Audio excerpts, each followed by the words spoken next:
you heard me proclaim in the presence of many witnesses, and entrust them to reliable people who will be able to teach others also.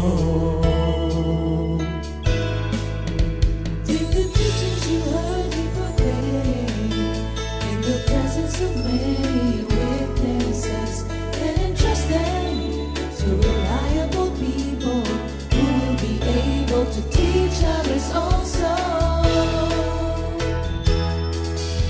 Take the teachings you heard me proclaim in the presence of many witnesses, and entrust them to reliable people who will be able to teach others also.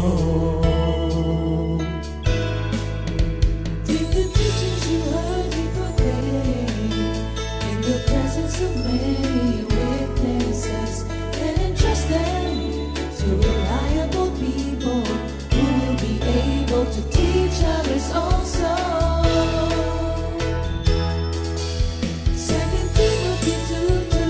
Hallelujah, 2 Timothy 2:2. Praise the Lord. 2 Timothy 2:2. You and me, let us proclaim the gospel. 2 Timothy 2:2. Hallelujah. 2 Timothy 2:2. Praise the Lord. 2 Timothy 2:2. You and me, Let us proclaim the gospel of Jesus Christ. Take the teachings you heard me proclaim in the presence of many witnesses, and entrust them to reliable people who will be able to teach others also. take the teachings you heard me proclaim in the presence of many witnesses, and entrust them to reliable people who will be able to teach others also. 2 Timothy 2:2. Hallelujah, 2 Timothy 2:2. Praise the Lord. 2 Timothy 2:2. You and me, let us proclaim the gospel. 2 Timothy 2:2. Hallelujah. 2 Timothy 2:2. Praise the Lord. 2 Timothy 2:2. You and me, Let us proclaim the gospel of Jesus Christ. The harvest is plenty, but the workers are few.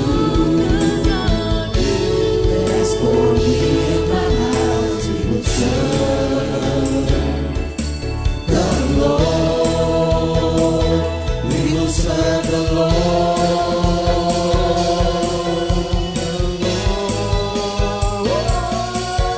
2 Timothy 2:2. Hallelujah. 2 Timothy 2:2. Praise the Lord.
Thank you, Lord. Magandang Good morning. umaga po, mga kapatid, sa inyo lahat. Amen, amen. Good morning, Comfy. Good morning po sa lahat ng ating mga kapatid, sa lahat ng dako, sa outreaches, sa Metro Manila. At narito muli tayo sa Thursday, segment o Thursday series. So, Brother Boy, bati muna. Gandang araw po sa inyong lahat. Mahal ko po kayong lahat. Pagbati po. At alam ko, mahal nyo rin kami. Mabait po ang Diyos na nagagamit tayong lahat. Ano man ang ating kalagayan. Hallelujah. Opening prayer na. Mag-pray muna tayo. Salamat po aming Ama at sa amin pong simpleng kalagayan, ginagamit mo po kami at kami po'y dumadalangin ng basbas mo sa umagang ito na lahat po ng sandali na aming iuupo rito, mag-ipo kaming kapakinabangan sa inyong lahat. Bawat salita na mamumutawi sa aming mga labi, O Lord, ay pakinabangan ninyo para sa ikaluluwalhati ng ating Diyos. Sama-sama po tayo na magparangal. Ang ating buhay ay Kanya, kaya gamitin natin sa pagpaparangal sa Kanya. Thank you, Lord. In Jesus' name, Amen, Amen. amen. Thank you, Lord.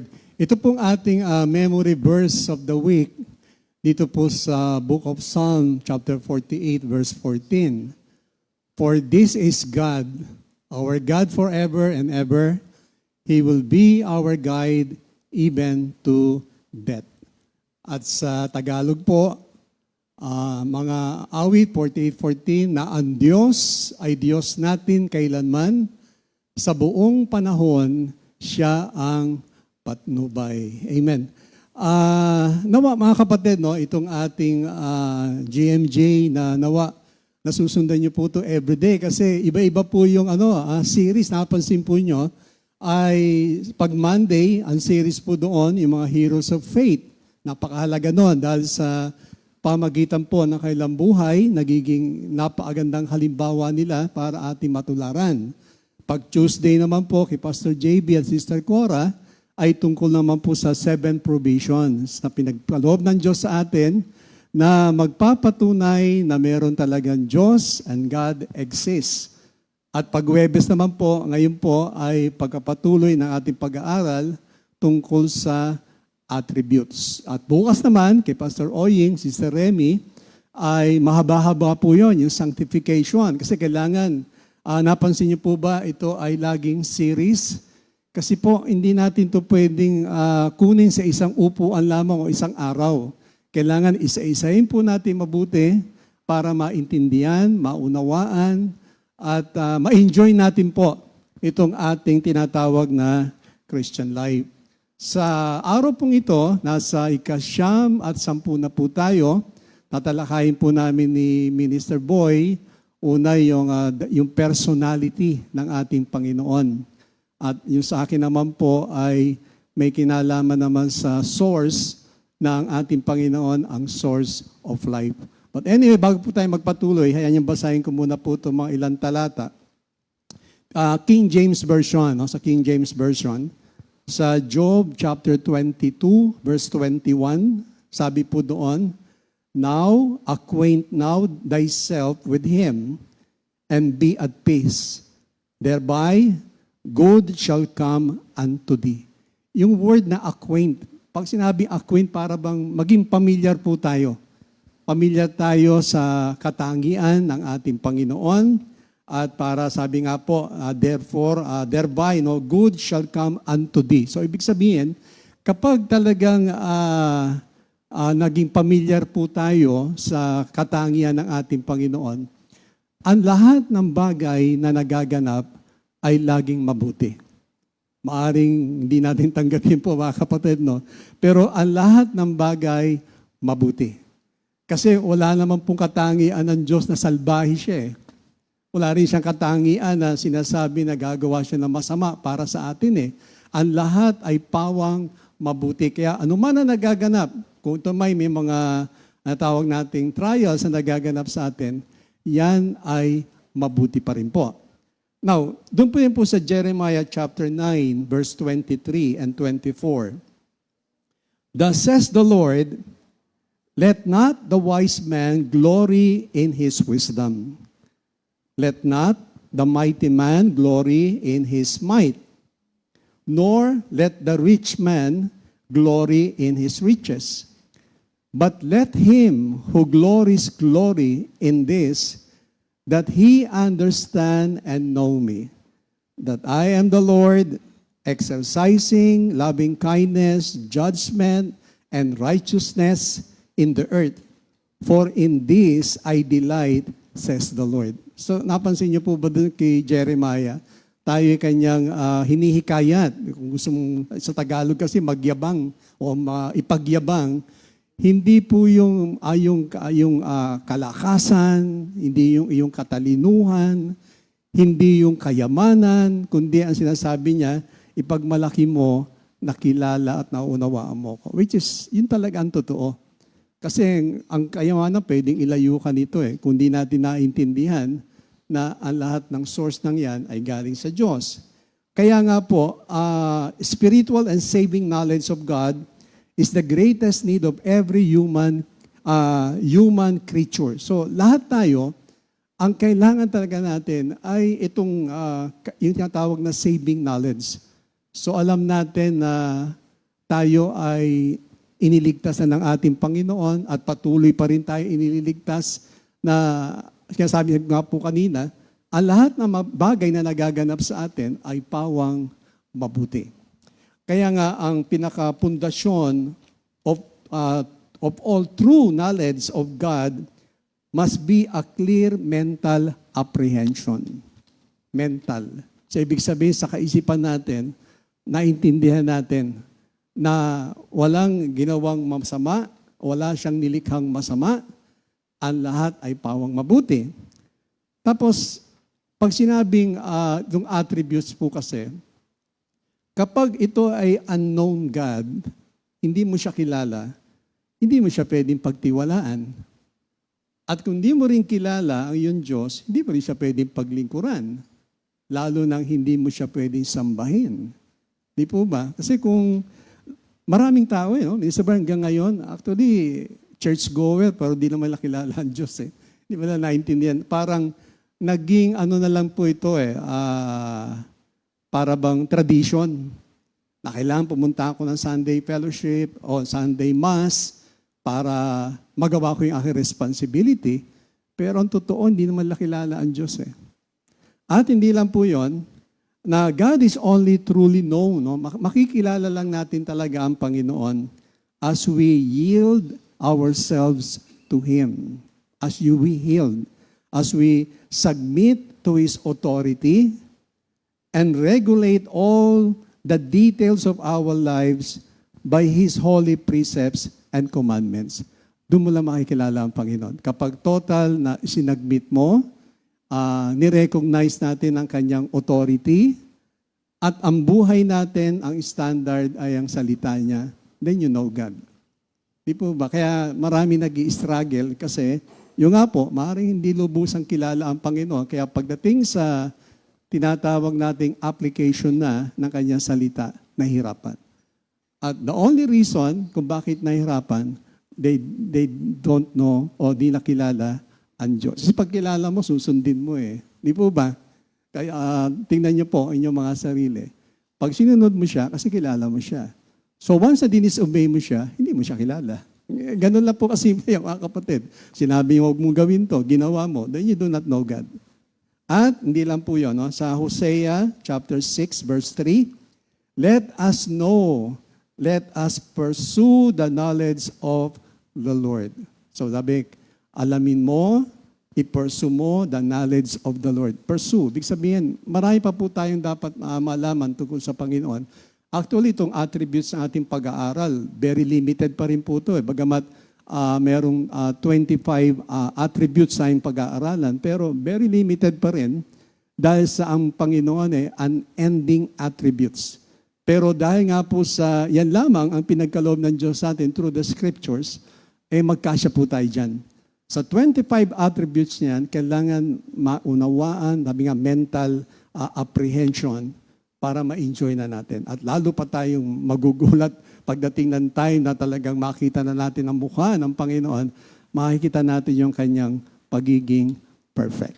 So, tayo po ay, siguro magsimula na tayo sa pag-aaral. Bigay ko na po si Minister Boy para talakayin niya ang personality ng ating Panginoon. Amen. Hallelujah. Basahin ko muna sa Exodus 3:14. Ang sabi rito sa Tagalog, sinabi ng Diyos, ako ay si ako nga. Sabihin mong sinugo ka ni ako nga. Sa English, God said to Moses, I am who I am. This is what you are to say to the Israelites. I am has sent me to you. The message of the Lord. Salamat po mga kapatid at makinabang po tayo sa aral. Ako sa pag-aaral kahapon, maaga pa lang nag-aaral na ako. Kaya lang, napuna ko personality, kako parang, ano ba itong personality parang yung lahat ng karakter, attributes ni Lord, nandito na. Parang sakop lahat. Pakalawak naman ito. Hindi ko maintindihan gano'n. Hanggang sa nung medyo tanghali, sa kaisip ko, nakatulog ako. Mabuti na, nung pagising ko, nando si Pastor Rapi sa labas. At senior ko sa kanya yung struggle ko. Sabi niya, simple lang naman yan, na ang Diyos ay may damdamin din. Oo nga naman, yung pala yung personality. At kung ano yung nararamdaman ng tao, nararamdaman natin kasi tayo, we are created in His image and in His likeness. Kaya natural lamang na tayo ayan. So, kung paano na ang Diyos ay buhay. Hindi mo maipapari sa mga Diyos-Diyosa ng sanlibutan. Ang Diyos-Diyosa ng sanlibutan ay mga walang buhay. Hindi mo pwedeng ipantay. Ang Diyos natin ay persona, hindi bagay. Our God is a person, not a thing. Amen? Ang Diyos natin ay may tenga at nakaririnig. Siya nga nag-i-invite sa atin na kung tatawag kayo sa akin, kayo ay aking diringgin at ipahayag ko sa inyo mga bagay na mahiwaga na hindi nyo naunawaan. So dumidinig si Lord. Dahil alam nating dinirinig niya tayo, alam rin natin na ang lahat ng ating dalangin sa Kanya na naayon sa Kanyang kalooban ay ipagkakaloob niya. So, hindi bingi ang ating Diyos, kundi tunay na nakaririnig. At yung Kanyang mata, hindi katulad ng mga Diyos-Diyosa na may mata pagkagaganda pero hindi naman nakakakita. Yung ating Diyos ay nakakakita. At totoo lang, yung Kanyang mata lumiligid-ligid sa buong daigdig at ang hanap niya ay yung mga tapat sa Kanya upang Kanyang aliwin at pagpalain. Amen? At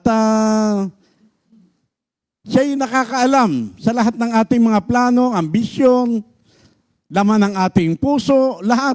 Walang nalilingid kay Lord, kaya wala tayong maitatago sa Kanya. Sa Diyos, lahat ay hayag at lantad sa Kanyang paningin. At merong damdamin ng Diyos.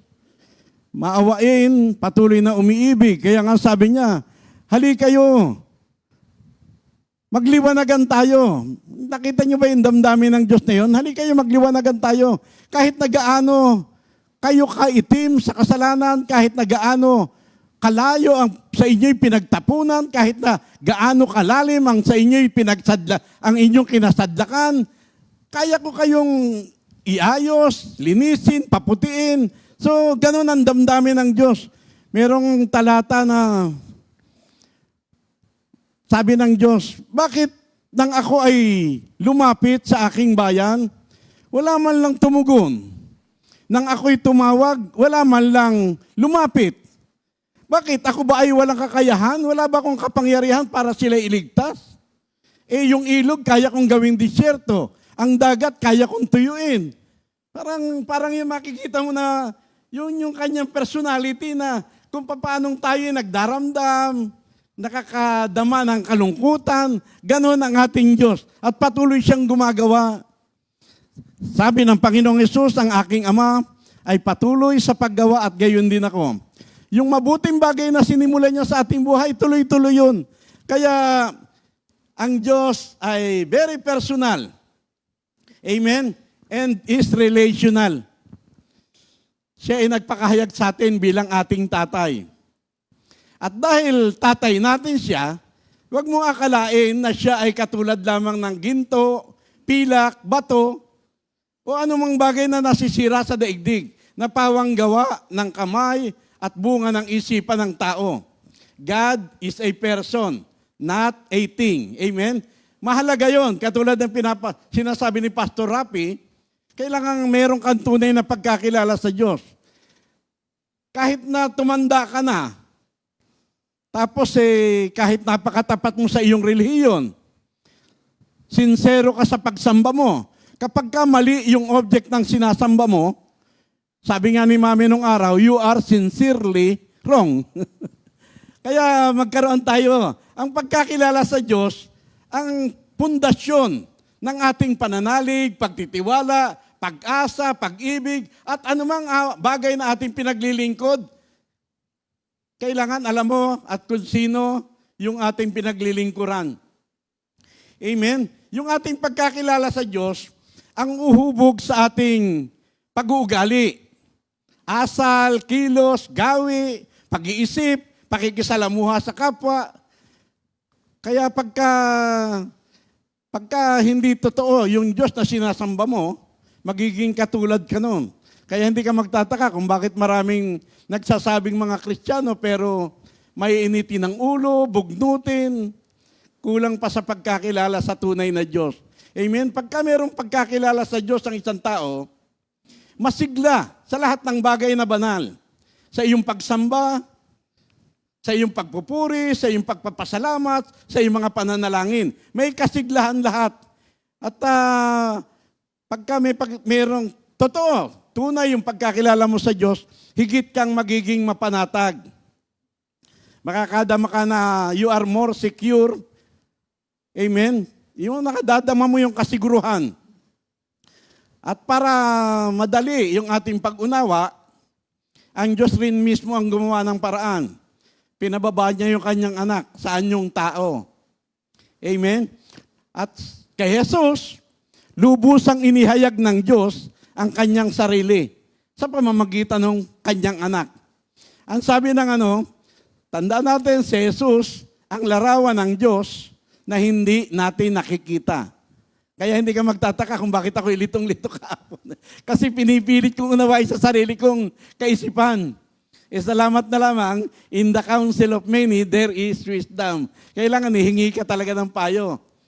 Hindi lamang sa Bible, kundi sa kapwa Kristiyano. Amen? Kaya thank you, Lord. Sa John 1:18, walang sino man, kailanman walang nakakita sa Diyos.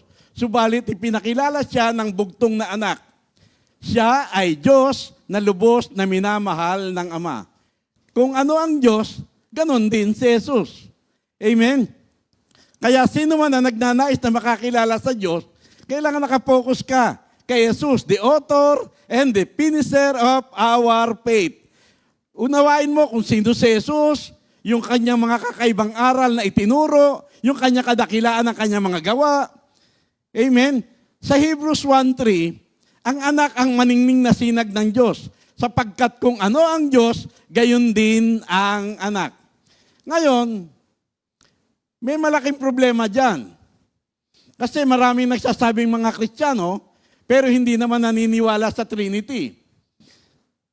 Amen? At salamat na lamang tayo mga nandito, hubog na hubog sa atin yan. Kapag ka nabanggit ang Ama, pasok ka agad si Jesus sa mind mo. Kapag ka nabanggit si Jesus, alam mo kaagad yung Diyos Ama, na iisa. Amen? At alam mo na ang Espiritu ng Ama at ang Espiritu ni Jesus na kanyang anak ay iisa. Ang sabi ng Romans 8:9. Sabi ng Romans 8:9, hindi na tayo nabubuhay sa laman kung ang Espiritu ng Diyos ay tunay na sumasayo. Tapos sinundan niya, kung ang Espiritu ni Kristo ay wala sa isang tao, hindi siya kay Kristo, hindi siya Kristiyano. Amen? So ang Espiritu ng Diyos at ang Espiritu ni Kristo, iisa. Tatlo yon, Ama, Anak, at Banal na Espiritu. Pinakabalansing aral ng Biblia yan. Sabi ng iba, aral daw ng demonyo yan. Yan Trinity. Pero pagka nagbabasa ka ng Biblia, hindi na kailangan may magturo pa sa yung iba. Papaniwalaan mo yan na merong Ama, merong Anak, at merong Espiritu Santo. Ang ating manlilikha patuloy na nagtutustos, nag-iingat, at patuloy na gumaganap ng kanyang layunin sa kapagkalikha sa akin at sa ating lahat. Amen? Mayroon tayong tagapagligtas na patuloy tayong pinapalaya, sinasagip mula sa karumihan ng mundong ito. At nasa atin ang kanyang Espiritu na nananahan sa atin. Binibigyan tayo ng insight, inspiration, illumination, encouragement, and empowerment. Sa Old Testament, panahon ng Ama. Sa New Testament, panahon ni Jesus. Mula Pentecost hanggang sa muling pagparito ni Jesus, ang tawag diyan ay the age of the Holy Spirit. Ang Ama ay sa creation, si Jesus sa salvation, at ang Banal na Espiritu sa sanctification. Lahat yan ay meron kanya-kanyang office. Our God is a person. Amen? Hindi lamang iisang persona, kundi tatlong persona sa isang Diyos. Hindi tayo sumasamba sa maraming Diyos. Hindi tayo polytheism, kundi monoism. Ano? Monotheism. Iisang Diyos, pero merong tatlong persona. Amen? Kaya kailangan maunawa mo yan. Pinakabalansing aral ng Biblia. So, doon sa ating teksto, ang pinapahayag doon, yung Diyos na pinag-uusapan natin ay nagpakilalang I am who I am. At binanggit ko kanina na nakapokus kay Jesus sa kanyang pagkakatawang tao, ang buong dapat na maintindihan mo tungkol sa Ama, na kay Jesus lahat. Sa John 8:58, ang sabi ng Panginoong Jesus, doon sa kanyang mga kausap, natuwa ang inyong amang si Abraham nang malaman niya na makikita ang pagparito ko. At nagarak nga siya, ang nakita niya na ako'y naparito. Sabi ng mga Hudyo na kausap niya, wala ka pang 50 taon, nakita mo na si Abraham. At sumagot ang Panginoong Jesus, sinasabi ko sa inyo, bago pa man si Abraham, ako ay si ako na. Amen? Ano yan? Napakamakapangyarihang pahayag ng Panginoong Jesus yan. Na nang ipahayag niyang, bago pa man si Abraham, ako'y si ako na, mahayagan niyang idinideklara yung kanyang divinity, na siya ay Diyos mismo. Amen? At maintindihan natin yan. Ako ay si ako na. At ngayon, yung pahayag na yan, nanghihingi yan ng pagpapasya. Ano ang gagawin mo kay Jesus ay nagdideklara siya bilang Diyos. Sabi ng marami, dadagdag mo si Jesus sa Ama, di dalawa na. Tapos idadagdag mo pa ang Banal na Espiritu, di tatlo na. Tanda, kaya kapag hindi ka naniniwala sa Trinity na itinuro nila Pastor JB nung Martes, na chaos ang faith mo. Kailangan isaayos mo yan. Magbasa ka ng Biblia. Ngayon, kung ibig mo na makinig ka lamang doon sa mga tagapagturo mo na sablay, bahala ka, kung ano yung tagapagturo mo, yun rin ang tatanggapin mo. Ngayon, wala ka may ibang tinuturo, kundi ang pahayag ng Biblia. The I am of the Old Testament is Jesus Christ of the New Testament. Kailangan magpasya ka dyan. Sa John 6:20, yung mga alagad ni Jesus pupunta ng Capernaum. Medyo hapon na. Ngayon, sumakay sila sa bangka para tumawid papuntang Capernaum. After na mga 5 o 6 na kilometro, lumakas ang hangin, lumakas ang alon. Natakot sila. Maya-maya nakita nilang lumalakad si Jesus. Lumalakad sa tubig. At lalo silang natakot. Pero ang sabi ng Panginoong Jesus, huwag kayong matakot. Ako ito. It is I. Alam niyo kung ano ibig sabihin ng it is I sa Greek word? Eimi. E-I-M-I. Eimi. Hindi ko alam kung paano ipopronounce yan. Pero ang ibig sabihin ng Eimi is I am. Amen? I am. Kaya pagka naka-Jesus ka, wala kang dapat nakatakutan. Amen? Huwag kayong matakot. Ako ito. Sa John 18 verse 6, hinuhuli ang Panginoong Hesus. Maraming sundalo, maraming taong bayan, hinuhuli ang Panginoong Hesus. Ang sabi ng Panginoong Hesus, sino ba ang hinahanap nyo? Si Jesus na taga Nazaret. Pagkasabi ng Panginoong Hesus na, ako ito. Napaurong yung mga muhuli sa kanya at nagsitumba lahat. Mga kapatid, hanggang sa ngayon gumagana ang I am. Amen? Si Jesus, ang larawan ng Diyos na hindi nakikita. Matapos sabihin ng Panginoong Hesus na, I am the way, the truth, and the life, lumapit si Felipe sa kanya at ang sabi, Panginoon, ipakita niyo po sa amin ang Ama upang masyahan na kami. Sabi ng Panginoong Hesus, di yata, Felipe, ang tagal-tagal nating magkakasama, hindi mo pa ako nakikilala.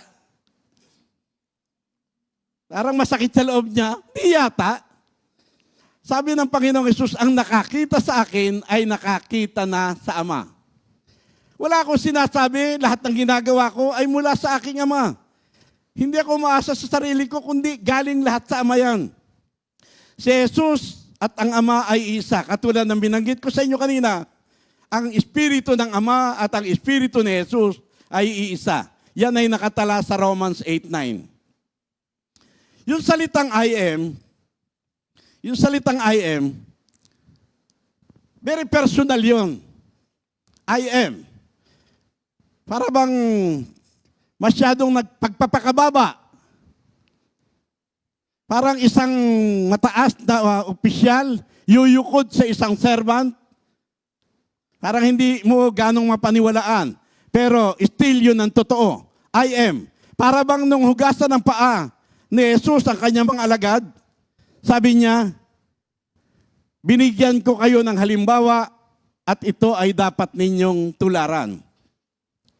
Sabi ng Panginoong Hesus, sino ba ang dakila? Ang nakaluklok sa upuan o yung naglilingkod? Siyempre, yung nakaluklok. Pero ang sabi ng Panginoong Hesus, pero ako kasama ninyong naglilingkod. Sobrang pagpapakababa. Ang tawag dyan ay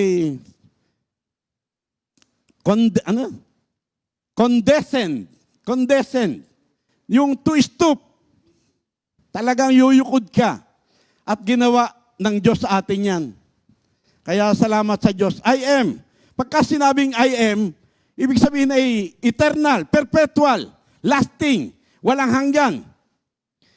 Mamamatay ka na lamang, kukunin ka na lamang ni Lord, still, yan pa rin ang mag-echo sa tainga mo na I am.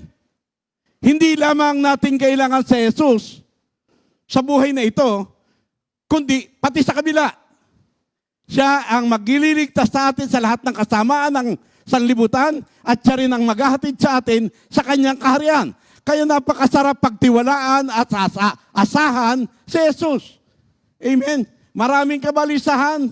Pagkatiwala mo sa kanya lahat. Kasi hindi siya nagpapabaya. Patuloy kanyang kinukupkop. I am lasting. Amen. Hanggang sa kukunin ka na lamang, yan pa rin. At merong word na perpetuity. Yung perpetuity, ibig sabihin ay tuloy-tuloy, mamamalagi, walang katapusan. Ano man ang pangangailangan mo, I am. Tatanda mo, I am singular. Huwag mong dagdagan at huwag mo ring bawasan. Sapat si Jesus sa lahat ng iyong pangangailangan. Pagka meron kang idinagdag kay Jesus, babaliwalain mo si Jesus. Kaya maraming Kristiyano, hindi maranasan ng fully yung miracle ni Lord kasi bukod kay Jesus, marami pang tinatakbuhan, maraming tinatawagan, maraming inaasahan. Pero katulad ng ating memory verse, this is our God. This is God, our God, our guide. Ito ang Diyos, ang aming Diyos, ang aming patnubay. At ito ang aming isasaysay sa susunod na aming lahi. Amen? Ito ang Diyos natin. Kaya tatandaan natin, yung salitang suitability. Si Lord ay akma sa lahat ng pangangailangan ng tao. Everything, all things that pertains to life. Ang takbo kay Jesus. Mapapractice yan mga kapatid. Siguro parang makararamdaman ninyo. Parang ang hirap naman niya, puro Jesus na lamang tayo. Pero napapractice ang lahat ng aral. Hindi ituturo sa atin to ng hindi kayang gawin. Kaya nga ipinagkaloob sa atin ng Banal na Espiritu. Kaya kapag ang tao hindi naniniwala sa Banal na Espiritu, malaki ang kakulangan. Sabi nga ni Pastor JB nung nakaraan, pagka pinag-aralan mo ang tungkol sa Holy Spirit, sa Trinity, malilito ka. Pero kapag hindi mo pinag-aralan, mawawala ang iyong kaluluwa.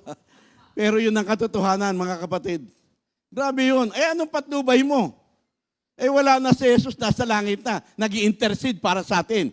Ang katulong natin sa lupa ngayon ay ang Banal na Espiritu. Kapag hindi mo kinalala ang Banal na Espiritu bilang Diyos, isa sa miyembro ng Trinity, kapos ang pagkakilala mo.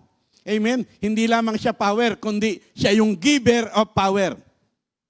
So, our God is a personal God. Yung kanyang personality, nangungusap, nakikinig, may damdamin, at yung kanyang individuality, pagka sinabing personality, yung kanyang kakanyahan. Hindi doktrina, hindi ganong maraming aral. Kaya lang, kahit ako konting aral ang tinatanggap mo, ang mahalaga ay sinasabuhay mo. Sabi ng Panginoong Yesus, aral kayo ng aral ng Biblia, sinasaliksik ninyo ang buong kasulatan, ang banal na kasulatan. Ayaw naman ninyong lumapit sa akin, ang lahat ng yan, ako ang tinuturo. Lapit kayo sa akin para magkaroon kayo ng buhay. Hindi sobrang doktrina at hindi rin hindi rin yung culture na katulad ng ating kinalakhan. Gaya-gaya lang, sabay sa agos, hindi ganun. Lahat ng ating ginagawa ngayon ay merong unawa. Amen? At hindi rin tradisyon. Mga walang kabuluhan at magdarayang aral, mga minanang aral. Wala hindi makatutulong sa buhay espiritual natin yan. Ngayon, itinataas ni Lord ng antas yung ating pananampalataya. Mga rituals, mga ceremonies, masyado tayong natutok ng aral dyan. At hindi rin yung physical appearance, hindi rin pagandahan ng bihis o kilos sa harap ng altar, katulad namin nung aral. Andaan natin ang Panginoong Hesus ay nagpakilala.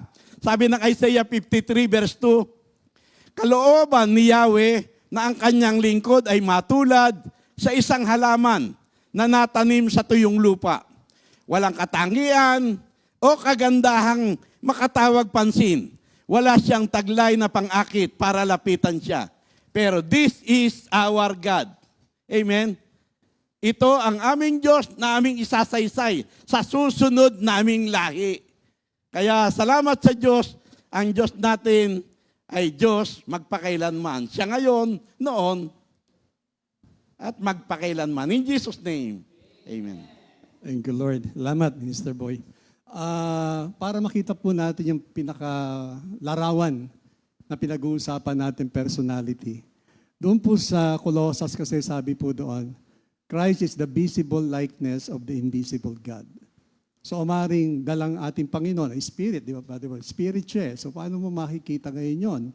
Pero, through the Scripture, makita natin, nung time ni Noah, nakita natin, nagdamdam siya doon. Nagdamdam siya eh. At marami pa, nung pinili niya si Saul, nalungkot siya. Pero natuwa rin naman siya nung sinabi niya na, I have found the man na nagagawa ng kanyang kalooban. So, sa pamagitan po ng ating Panginoong Hesus, ipinakita niya ang true personality ng ating Ama. Sa Kanya, nakita natin lahat. Kaya yun po ang ating pinag-uusapan. Kasi baka isipin natin, paano malalaman ang pinakakatauhan ng ating Ama? Siya isang espiritu. Pero sabi nga, through Jesus Christ, nakita natin ang the invisible God. Amen. So, dako muna po tayo sa birthday. Ito po, ngayon po ay June 27. Happy birthday kay Sister Patricia Cabreros, si Brother JJ Galang. Oh, Brother J, matanda ka na.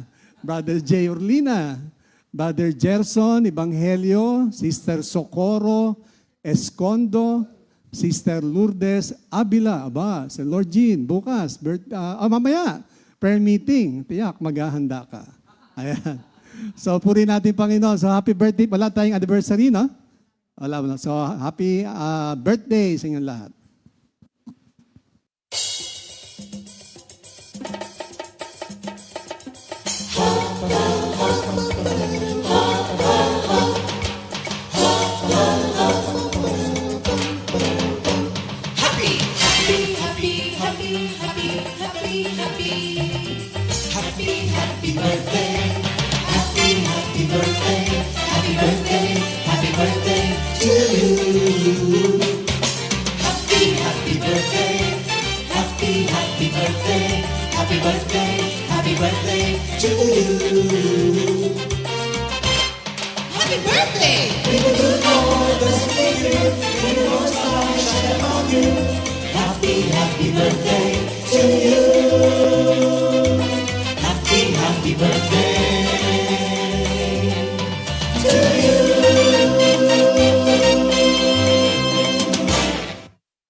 Ayan, thank you, Lord. Happy birthday.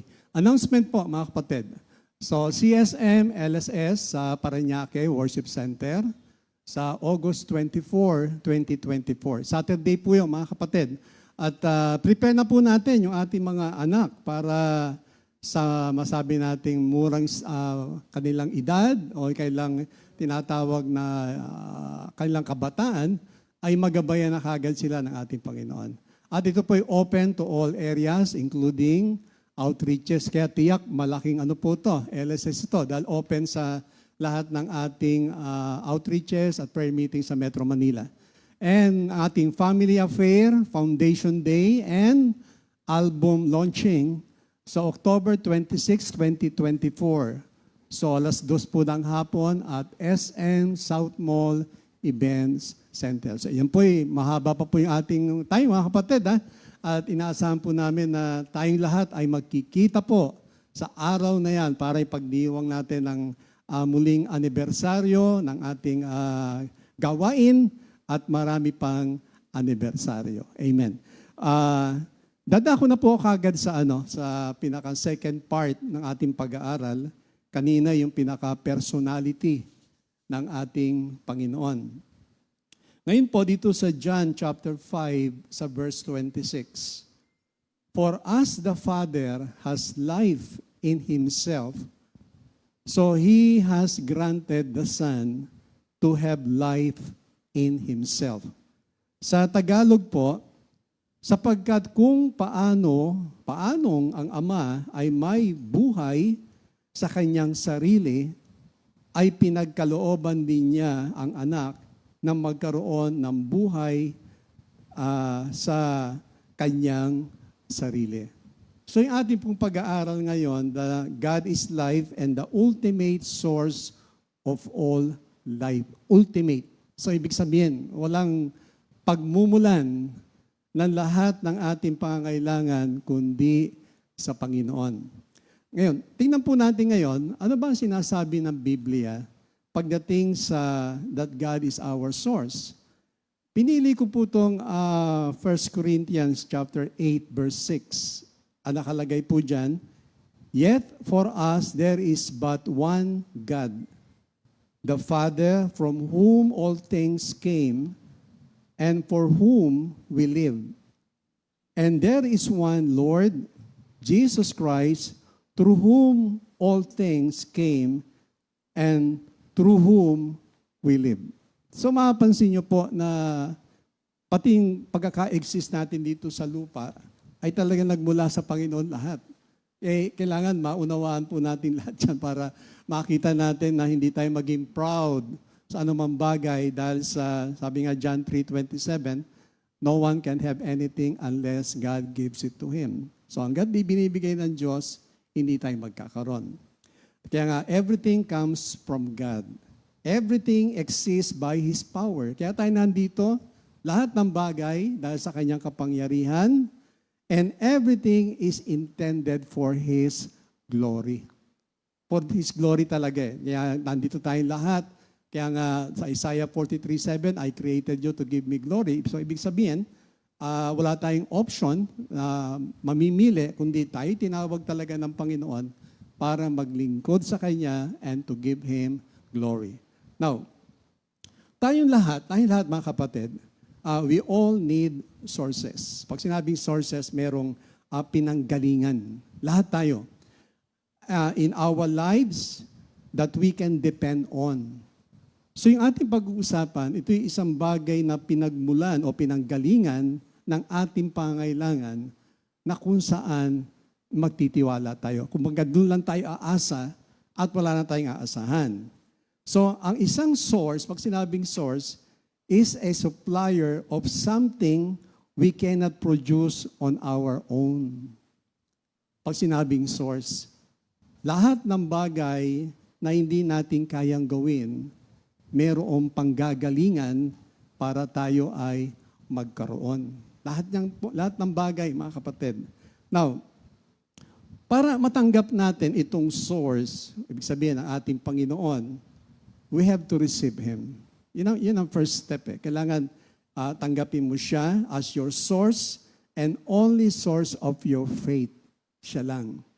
Hindi anumang bagay. Kailangan talagang doon tayo huhugot ng ating pananampalataya sa Kanya lamang. Kaya nga itong pag-aaral natin ay kailangan mental apprehension na maintindihan natin mabuti na wala tayong paghuhugutan ng lahat ng bagay kundi ang ating Panginoon.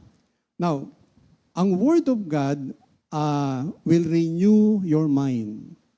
Talagang totoo po yan. Kung ang salita ng Diyos ay pag-uukulan natin ng pansin at pag talagang babasahin, pag-aaral, kaya doon sa Revelation 1:3, blessed are those who read, listen, and obey everything that is written. Kaya kung ito'y ating babasahin, ating itong pakikinggan, ating susundin, magdadala po ito sa atin ang lahat ng ating pangangailangan, lalo ang ating pananampalataya, na kung saan, sabi nga, and get where you need to be. So paano tayo makakarating sa lugar na dapat nating marating kung wala tayong pananampalataya? At kung walang pagmumulan o panggagalingan ng ating source, hindi natin mararating yung dapat nating marating. At ano ba yung dapat marating natin? Of course, kundi sa piling ng Panginoon, that is heaven bound. Paano natin mararating yon kung meron pa tayong ibang hihingan ng tulong, kundi ang Panginoon lamang. Now, si Jeremiah states the result when one places their confidence in God as their source. Sa Jeremiah chapter 17, verse 7 and 8, mamaya babalikan po natin ito, pero basahin ko po. Blessed is the man who trusts in the Lord and whose trust is the Lord.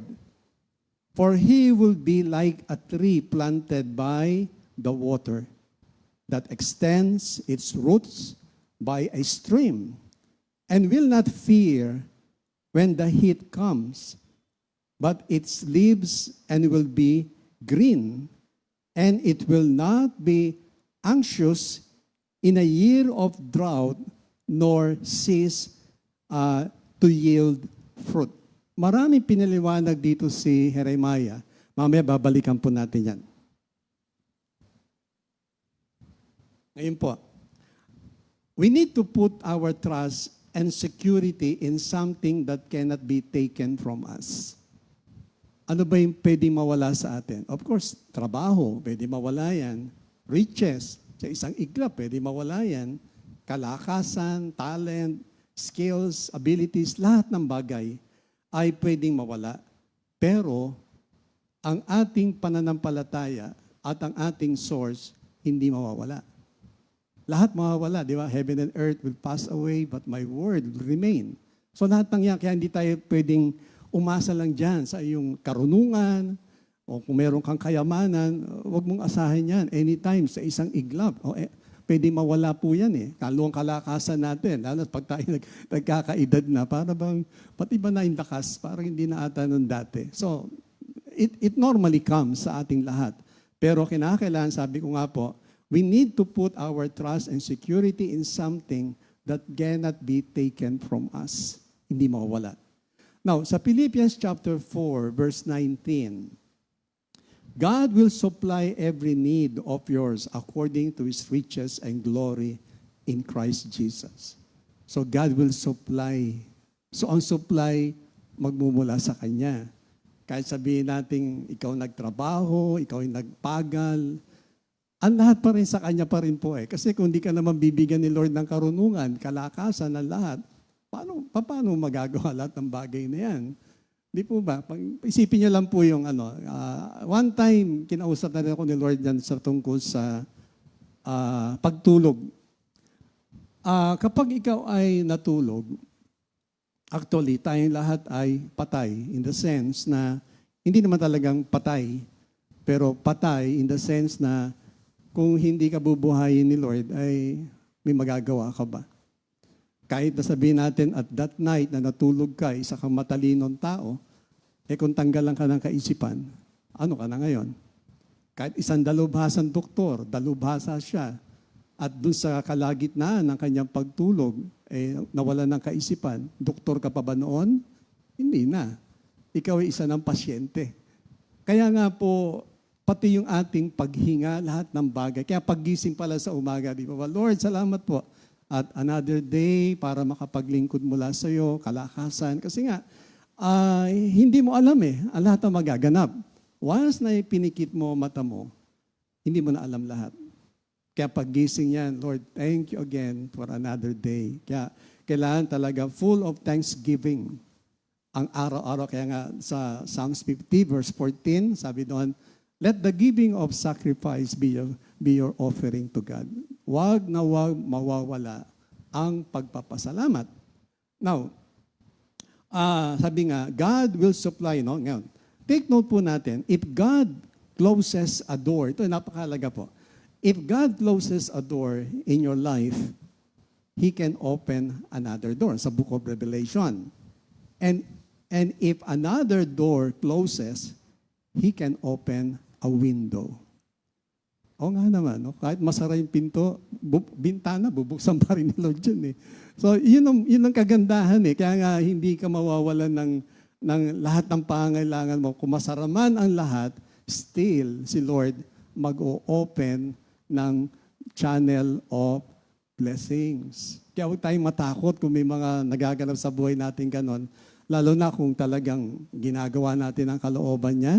Well, di tayo dapat magkaroon ng doubt o alinlangan na, naku, iniwan na ata ako ni Lord, ang provision, wala na. Hindi po. Maaring isinasara niya lamang isang bagay for us to realize na ang lahat ng bagay o ang source ay magmumula sa Kanya. Now, balikan na natin yung book of Jeremiah. Yung pinag-aaralan ko po siya, ang daming insight no, na kailangan ng bawat isa. So, on Jeremiah chapter 17, verse 7 and 8, is a very powerful message that speaks to the value of trust. So, yung binasa po natin kanina, ipinapakita sa atin ang kahalagahan ng trust and confidence in God. Trust. Last Sunday, naging topic natin yan sa fellowship tungkol sa pagtitiwala sa Diyos. Napakahalaga po niyan na complete trust, mga kapatid. Hindi yung basta trust lang, kundi yung total surrender ka, submitted ka, na si Lord magwo-work siya. Magwo-work at magwo-work, bagamat hindi tayo binigyan ni Lord ng capacity na maintindihan lahat ng bagay. But definitely, God is doing great para sa atin. Yan, talakay na natin siya ngayon. Ngayon, yung passage, it begins by stating that those who trust in God are blessed. Blessed tayo.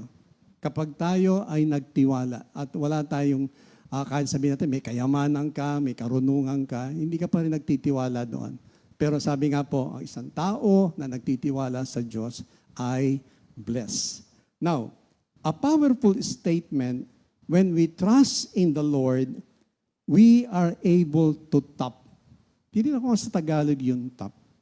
Pag sinabing tap, yung bang pinakaugat, yung pinakaugat. Kasi marami pa rin po sa atin ngayon, hindi pa rin natatap yung pinakaugat na yun ang kailangan natin. Ngayon, ano ba ang ibig sabihin? Pinakaugat into a source of divine power. Kakaiba po kasi yung basta kapangyarihan Iba yung divine power. Para bang, naalala niyo kay Paul sa 2 Corinthians 12, di ba sabi, 3 times I prayed to God na alisin yung kanyang sakit. Pero sabi, Lord, my grace is all you need, for my power is greater when you are weak. Yun po yung divine power. Na hindi kayang ipaliwanag na in spite of nasa nangyayari, nakatayo pa rin. Nakakatawa pa rin. Para bang, parang baliwala. Parang, ayos lang, okay lang yan. Ganyan, again talaga si Lord. Full of excitement. Full of surprises na nakakatuwa habang sinusundan mo yung kanyang pagkilos. Now, so yun nga po, divine power that can help us navigate. Yung salitang navigate, tinignan ko rin sa Tagalog, walang masabi ang Tagalog But anyway, sa Webster Dictionary, pag sabing to navigate, to steer or direct a ship. Pag sinabing to steer, ginaguide ka nito, hindi ka, at the time na ikaw ay dumadaan sa pagsubok, hindi ka naliligaw, hindi ka nalilito, hindi ka confused, kundi alam mo ang direksyon. Kasi because of that divine power na kinakailangan nga matap natin. Even the most challenging of circumstances, even the very challenging, na para bang pag tinignan mo, Lord, saan tayo papuntang dalawa? Saan mo ba ako dinadala? Ano ba itong ipinapakita mo na naman sa akin? So hindi ka nalilito kasi alam natin na ang source ng iyong pangailangan talagang siya Kaya nga sabi ko nga po kanina, kailangan matap natin yung pinakaugat ng divine power ni Lord para kahit na anong circumstances yan, para bang tatawanan mo lang. Tatawanan mo lang siya dahil alam mo na merong parang i-guide ka niya doon sa tinatawag na divine power. And I hope and pray na lahat tayo matap natin yon ngayon. Yung unang-una, sabi, access to spiritual nourishment. The passage goes on to describe that the tree that is planted by the water, this tree is able to send out its root by the stream. Parang binigyan tayo ng isang metaphor na isang puno na yung kanyang ugat, lalo na nasa tabi siya ng stream, yung ugat niyan gumagapang pababa. Na hindi mo kayang basta-basta, kahit anong bagyo ang dumating dyan, hindi mo kaya siyang ibuwal. Maraming puno na naibubuwal, di po ba? Pero tingnan nyo at inyong para bang tingnan mabuti, yung mga nasa tabi ng tubig, hindi nabubuwal. Kung ito po'y naobserbahan ninyo, na hindi siya nabubuwal. Pero yung mga puno na malayo sa streams, nabubuwal. Kahit na ganong kalaki, kahit ganong katibay, bumabagsak Pero isang puno na natap niya, yung ugat na yon, na natap niya yung divine power, hindi siya maibuwal. At hindi lahat ay merong ganoon. Now, so dito nga po, which means that it has access to a constant supply of water. Pag natap mo yon, hindi ka matutuyo kahit na sabihin natin sa time of drought o tagtuyo kasi tabi mo yung stream So, ano ba ang ibig kong sabihin? Kinakailangan po kasi talagang very, very close tayo kay Lord. Hindi lamang in fellowship with God, kundi very, very close ka Aware ka sa presence niya, aware ka sa steps niya, kaya kahit anong mangyari, hindi mo papansinin eh. Dahil alam mo na merong nagmamaneho ng buhay mo. Di po ba? Kasi kahit na nga, di ba Romans 8:28, in all things God works for good. Bakit niya ginamit yung Romans 8:28? Kasi si Lord na nagdadirect eh. At sumusunod ka na lamang na ano pang gagawin, saan ako dadalhin nito, napakalaga. Now, a powerful statement as it suggests that those who trust in God have access to a source of spiritual nourishment that can sustain them through difficult times. Kaya nga sabi ko, pag natap mo yon, kahit anong difficult times yan, bibigyan ka ni Lord ng wisdom. Bibigyan ka niya ng lahat, skills, para harapin yon. Di ba, ang 1 Corinthians 10:13, hindi ka niya susubukin sa isang bagay na hindi mo kaya. At the time that you're being put to the test, God will give you the solution. Siya pa rin eh. Kaya nga si David sabi, even though I walk to the valley of darkness, I will not be afraid, for thou art with me. Sa Tagalog nga, pusikit na dilim pagkakagamit. Pag sinabing pusikit, abay sobrang dilim po yun. Wala kang makitang liwanag. Pero sabi ni David, for you are with me, I will not be afraid. Amen. So nawa, makita niyo po mga kapatid. Ha? Now, pangalawa, the strength to endure. The tree is also described as being able to withstand heat and drought. Parang ang hirap po nun, yung heat at tagtuyo. Now, the important message for those who may be going through difficult times in their lives, just as the tree is able to remain standing and vibrant even in the face of adversity, those who trust in God can also find strength to endure and persevere. Kaya kung talagang close fellowship or relationship ka kay Lord, na sabi nga po, paano mapapasa atin yon? Well, sabi, you have to receive Him, you have to submit to His authority, at yung ating standard of living ay Word of God. Yun lang. Wala kang, parang hindi ka makikipag-compromise. Kasi yung minsan nagiging problema, nakakapag-compromise tayo eh. Dapat hindi. Ang ating defense sa lahat ng bagay, lalo doon sa mga shooting arrows ni Satan, ay yung ating standard. Once na ibinaba po ninyo ang inyong standard, which is the Word of God, then darating yung iyong kahinaan. Diyan darating yung iyong panlulumo. Lahat ng mga bagay na hindi maganda. Kasi nga, binaba mo yung standard mo eh. Dapat wag. Kahit anong mangyari. Never na depart doon sa standard na binigay ng Diyos sa atin. Mga kapatid, yun ang the only way para tayo ay mag-succeed, mag-endure, at marating natin, dapat natin marating. And that is, talagang you have to receive Him, you have to submit to His authority, at ang ating lifestyle, ang standard Word of God.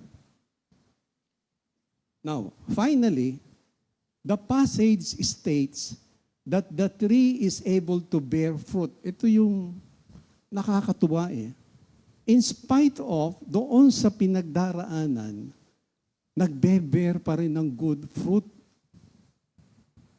Kaya nga, depende po kasi kung paano tayo nagre-respond doon sa mga given situation. Depende kung paano ka nag-respond doon eh. At doon ka magbe-bear ng fruit once na nalagpasan mo to. Panibagong bunga na naman ang magaganda. And daming bunga po yan. Hindi lang naman sigurado yung Galatians 5:19, yung love, joy, peace. Hindi lang po yon. Marami pang fruit yan, mga kapatid. Now, even the year of drought, for the idea that those who trust in God are able to make a positive impact on the world. Ito po yung maganda. Kaya nga dun sa 2 Corinthians 3, di ba sinasabi dun ni Paul, we, however, are, sabi nga, the public display of Jesus Christ. Nakikita sa atin na kahit na yung iyong sharing ay parang nakakagimbal, kung tawagin na nakakatakot. Pero natutuwa sila, na-encourage sila to go on kasi nga, kung ito nga halimbawa, ang problema, kano problema mo? 100 pesos. Ito nga, 1,000,000 ang problema, tumatawa pa eh. So, na-encourage ka na to go on. Kaya yung impact natin ngayon, kasi kagaya po sa amin mga manggagawa, narinig nyo naman ang aming mga patotoo at patuloy na patotoo, mga past experiences, press experiences, para bang hindi ka panipaniwala na paano nakatayo pa rin yan, paano ganito, paano kasi yung nga po yung impact eh. So, impact on the world around them, even in difficult circumstances. Na hindi mo mabanaag yung pinagdaraanan kasi nga parang wala namang problema, wala namang pinagdaraanan. Malalaman mo lang yan pag nagkaroon kayo ng intimate talk. Pero the way na i-deliver niya yung kanyang natawag na journey, parang hindi mo pa rin makita na katawa ka pa rin. Parang, si Lord ng source siya naman pagmumulan. Diba? Alam mo naman, siya lang. Sabi nga, the one who inflicted the wound is the one who would heal. The one who inflicted the wound is the one who would heal. So kung siya'y naglagay, siya rin magbibigay ng kagalingan. Now, doon sa Proverbs 20 verse 30, kanina umaga ni-remind ako ni Lord dito. Sometimes it takes Proverbs 20 verse 30, sometimes it takes a painful experience to make us change our ways. Ngayon, ang tanong ko po, lahat naman tayo may pinagdaanan. Ano ang naging benefit nito? Natuto ba tayo? May pagbabago ba sa buhay? Binago ba yung lifestyle? O pareho pa din? Hindi pa rin. Parang, sige, parang bang, sarap kasing kumain. O sige, bahala ka. Na-experience mo na eh. Di ba? Ganito, ganyan. Oo, ba't kumakain ka ulit? Kasi sarap eh. Well, di ka natuto. Si Lord, sa every event na nagaganap sa ating buhay, lagi siyang may tinuturo. Hindi pwedeng wala. Lahat yan, lahat na nagaganap sa atin, may itinuturo. So napakahalaga, we have to learn from there. Matuto tayo na baguhin mo, lifestyle mo, lahat, yung eating habit, lahat, baguhin mo yon. Kasi alam mo na eh, di po ba? Kaya nga binigyan ng pagkakataon ni Lord na, pinagaling na kita. Thank you Lord, thank you Lord. Ano ngayon? Kain pa ulit. Kain pa, sabi ni Mr. Ernie, kain pa more. Sabi niya madalas eh. Sasabihin ko naman siya, sige, kain ka ng kain. Ayan, mangyayari sa'yo. Kaya sa hapon pong ito, no, mga kapatid, no, na dalangin namin no, yung personality nga, itong araw, umagang ito, nalito na. So, maraming tinuturo sa atin. Kay Minister Boy, yung personality ni Lord, kasi nga, ang Diyos natin nagdadamdam, siya ay natutuwa, kung ano nagaganap sa atin, nagaganap. Kaya nga, pinadala niya ang kanyang bugtong na anak para ibahagi sa atin ang kanyang pag-ibig. Ganun niya tayo kamahal. At ito nga po yung source, tandaan po ninyo, yung aking dalangin sa lahat, matap natin yung divine power. Matap natin yun. Once na nasa yung divine power, wala nang bagay na, sa Romans 8, di ba? Ano ba pwede maging dahilan para tayo humiwalay kay Lord? Death, sakit, kahirapan, wala. Kasi natap mo na eh, na siya aking source. Kahit anong mangyari, siya ang aking source. Kaya nga po, nagpapasalamat kami ni Minister Boy at mag-e-end po kami doon sa ating Song of the Week. So ito po ay repeat new Song of the Week. Ika'y hindi nagbabago. Yan po yung ating topic. Composed by Brother Mario Garcia. Kaya magandang umaga po at marami pong salamat sa inyo. God bless you.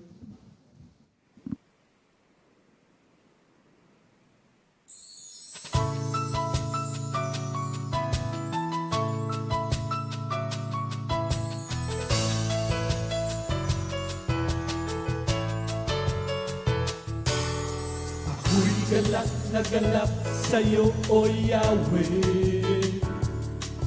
dahil ika'y hindi nagpapabaya.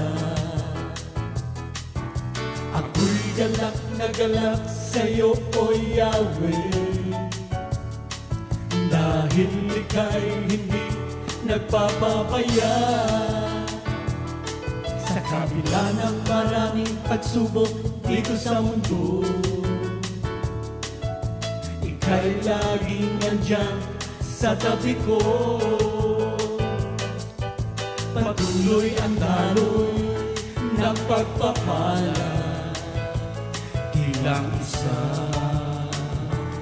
o dalawa, napakarami, napakarami pa mula sa'yo, mula sa'yo,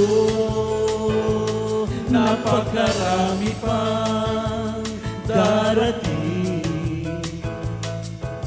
Salamat, salamat sa'yo, O Yahweh, O aming Diyos. Ika'y hindi nagbabago.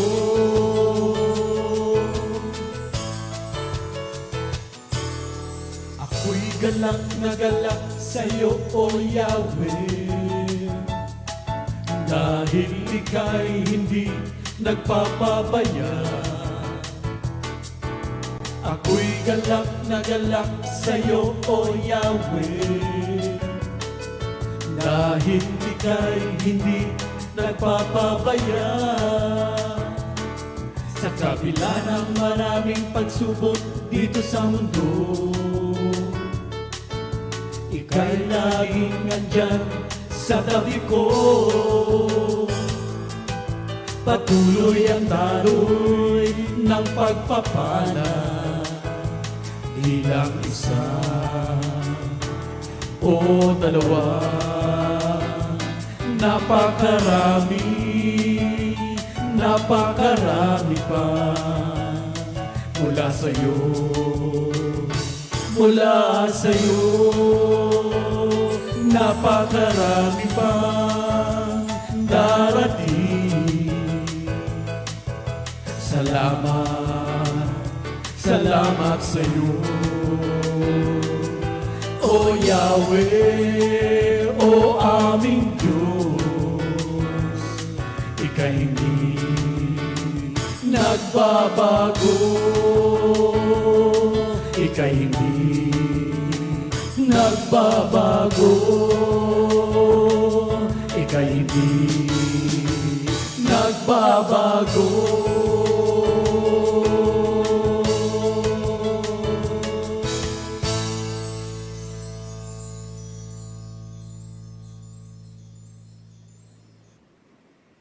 Second Timothy 2:2, hallelujah. Second Timothy 2:2, praise the Lord. Second Timothy 2:2, you and me, let us proclaim the gospel. Second Timothy 2:2, hallelujah. Second Timothy 2:2, praise the Lord. Second Timothy 2:2, you and me, let us proclaim the gospel.